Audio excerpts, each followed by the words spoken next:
নমস্কাৰ সকলোকে স্বাগতম জনাইছো আমাৰ অন্য এটা জব ইনফৰমেটিভ ভিডিঅ'লৈ।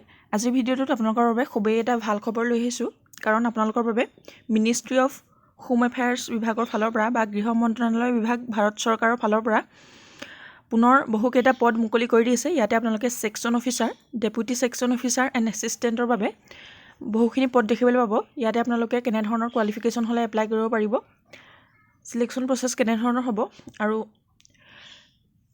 এজ লিমিট কিমান লাগিব, সকলোখিনি ডিটেইলছ আমি সম্পূৰ্ণভাৱে আলোচনা কৰিছোঁ। এই ভিডিঅ'টোতে আমি অফিচিয়েল নটিফিকেশ্যনটো আপোনালোকৰ আগত শ্বেয়াৰ কৰিছোঁ। আপোনালোকে ভিডিঅ'টো শেষলৈকে চাই থাকক। সকলোখিনি ডিটেইলছ এই ভিডিঅ'টোতে আপোনালোকে লাভ কৰিব পাৰিব, যিহেতু গৃহ মন্ত্ৰালয় বিভাগ ভাৰত চৰকাৰৰ ফালৰ পৰা আপোনালোকৰ বাবে খুবেই এটা ভাল অপৰচুনিটি মুকলি কৰি দিছে, খুবেই এটা ভাল সুবিধা আৰু সুযোগ আপোনালোকৰ বাবে মুকলি কৰি দিছে। আপোনালোকে সকলোৱে এই সুযোগটো গ্ৰহণ কৰক।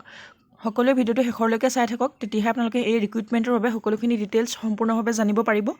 আৰু যিসকলে আমাৰ চেনেলটোত প্ৰথমবাৰৰ বাবে ভিডিঅ' চাই আছে, তেওঁলোকে চেনেলটো ছাবস্ক্ৰাইব কৰি ৰাখিব এনেধৰণৰ জব ইনফৰমেটিভ ভিডিঅ'সমূহৰ নটিফিকেশ্যন প্ৰতিদিনে লাভ কৰিবলৈ। তেনেহ'লে আহক আমি দেৰি নকৰি ভিডিঅ'টো আৰম্ভ কৰোঁ আৰু গৃহ মন্ত্ৰালয় বিভাগ ভাৰত চৰকাৰৰ ফালৰ পৰা মুকলি কৰা এই পদসমূহৰ বাবে কেনেধৰণৰ এলিজিবিলিটি লাগিব আমি সকলোখিনি ডিটেইলছ জানি লওঁ। ইয়াতে আপোনালোকৰ পোষ্ট নেমখিনি হৈছে ছেকশ্যন অফিচাৰ। তাৰ বাবে টোটেল পোষ্ট আছে 12টা আৰু এছ টিত আছে 1টা, এছ চিত আছে 1টা, OBC NCLত আছে 4টা, EWSত আছে 2টা আৰু URত 4টা। এনেদৰে আপোনালোকৰ কেটেগৰী ৱাইজ ভেকেঞ্চিখিনি দিয়া হৈছে। আৰু ডেপুটি ছেকশ্যন অফিচাৰৰ বাবে টোটেল পোষ্ট আছে 14টা আৰু তাতে এছ টিত আছে 1টা, এছ চিত আছে 1টা, OBC NCLত আছে 4টা, EWSত আছে 2টা আৰু URত আছে 6টা। আৰু এছিষ্টেণ্ট পদৰ বাবে টোটেল পদ আছে 25টা আৰু এছ টিত আছে ইয়াৰ বাবে 2টা, এছ চিত 3টা, OBC NCLত 7টা, EWSত 3টা আৰু URৰ বাবে 10টা পোষ্ট ইয়াতে ৰিজাৰ্ভ কৰা হৈছে। এনেধৰণে পদখিনি মুকলি হৈছে section officer, deputy section officer and এছিষ্টেণ্টৰ বাবে। আমি ইয়াৰ পাছতে আলোচনা কৰিম এই পদসমূহৰ বাবে আপোনালোকৰ কেনেধৰণৰ কোৱালিফিকেশ্যন লাগিব। ইয়াতে দিয়া হৈছে details of minimum qualification and experience. আপোনালোকৰ কেনেধৰণৰ কোৱালিফিকেশ্যন বা এক্সপিৰিয়েঞ্চ হ'লে ইয়াতে এপ্লাই কৰিব পাৰিব সেইখিনি দিয়া হৈছে। ছেকশ্যন অফিচাৰৰ বাবে আপোনালোকৰ ইয়াতে এজ লিমিট হ'ব 21 to 40 years। 21 বছৰৰ পৰা যিসকল 40 বছৰৰ কেণ্ডিডেট থাকে তেওঁলোকে এপ্লাই কৰিব পাৰিব। আৰু ইয়াতে আপোনালোকৰ এডুকেশ্যনেল কোৱালিফিকেশ্যন দিয়া হৈছে bachelor degree in any discipline with good academic record. আপোনালোকৰ ইয়াতে যিকোনো ডিচিপ্লিনত যদি আপোনালোকে গ্ৰেজুৱেশ্যন কৰিছে বা বেচেলৰ ডিগ্ৰী কমপ্লিট কৰিছে, তেতিয়াহ'লে আপোনালোকে ইয়াতে এপ্লাই কৰিব পাৰিব। আৰু আপোনালোকৰ ইয়াতে হিন্দী, ইংলিছ আৰু কম্পিউটাৰ প্ৰফিচিয়েঞ্চি বিচৰা হৈছে। ইয়াৰ পাছৰ পদটো হৈছে ডেপুটি ছেকশ্যন অফিচাৰ। তাৰ বাবে আপোনালোকৰ 21 বছৰৰ পৰা 40 বছৰ হ'লে আপোনালোকে এপ্লাই কৰিব পাৰিব। আৰু আপোনালোকে ইয়াতে এজ ৰিলেক্সেশ্যনো লাভ কৰিব পাৰিব।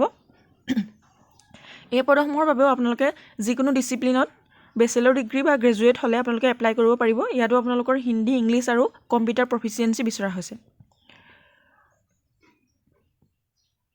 ইয়াৰ পাছতে পদটো হৈছে এছিষ্টেণ্ট পদৰ বাবে। তাতেও আপোনালোকে 21 বছৰৰ পৰা 35 বছৰলৈকে এপ্লাই কৰিব পাৰিব আৰু আপোনালোকে ইয়াতে এজ ৰিলেক্সেশ্যনো লাভ কৰিব পাৰিব।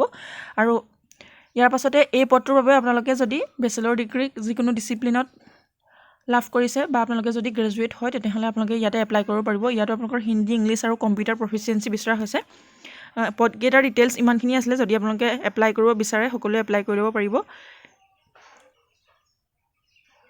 আপোনালোকে সমৰ্থ পৰ্টেলৰ থ্ৰুৱেদি ইয়াত এপ্লাই কৰিব লাগিব। ইয়াতে সকলোখিনি ডিটেইলছ দিয়া হৈছে। আৰু আপোনালোকে যিসকল জেনেৰেল, EWS আৰু OBC কেটেগৰীৰ কেণ্ডিডেট থাকে তেওঁলোকে 500 টকাকৈ এপ্লিকেশ্যন ফিজ ইয়াতে দিব লাগিব। যদি আপোনালোকে এই পদসমূহৰ বাবে আগ্ৰহী হয়, এপ্লাই কৰিম বুলি ভাবিছে, তেনেহ'লে সকলোৱে ইয়াতে এপ্লাই কৰিব পাৰিব। খুবেই এটা ভাল অপৰচুনিটি আপোনালোকৰ বাবে মুকলি হৈছে। মিনিষ্ট্ৰি অফ হোম এফেয়াৰ্ছৰ ফালৰ পৰা পদখিনি মুকলি কৰি দিছে, যিহেতু খুবেই এটা ভাল অপৰচুনিটি আপোনালোকৰ বাবে মুকলি হৈছে। সকলোৱে এই ভিডিঅ'টো চোৱাৰ উপৰিও যদি আপোনালোকে অফিচিয়েল নটিফিকেশ্যনখন এবাৰ ৰিড কৰিব বিচাৰে, সকলোৱে এই নটিফিকেশ্যনখন এবাৰ কেয়াৰফুলি ৰিড কৰিব পাৰিব। ইয়াতে আপোনালোকে সকলোখিনি ডিটেইলছ ভালদৰে জানিব পাৰিব। ইমানখিনি আছিলে ডিটেইলছ। যদি ভিডিঅ'টো ভাল লাগে এটা লাইক কৰিবলৈ নাপাহৰিব। আৰু চেনেলটোলৈ প্ৰথমবাৰৰ বাবে অহাসকলে চেনেলটো ছাবস্ক্ৰাইব কৰি ৰাখিব এনেধৰণৰ জব ইনফৰমেটিভ ভিডিঅ'সমূহৰ নটিফিকেশ্যন প্ৰতিদিনে লাভ কৰি থাকিবলৈ।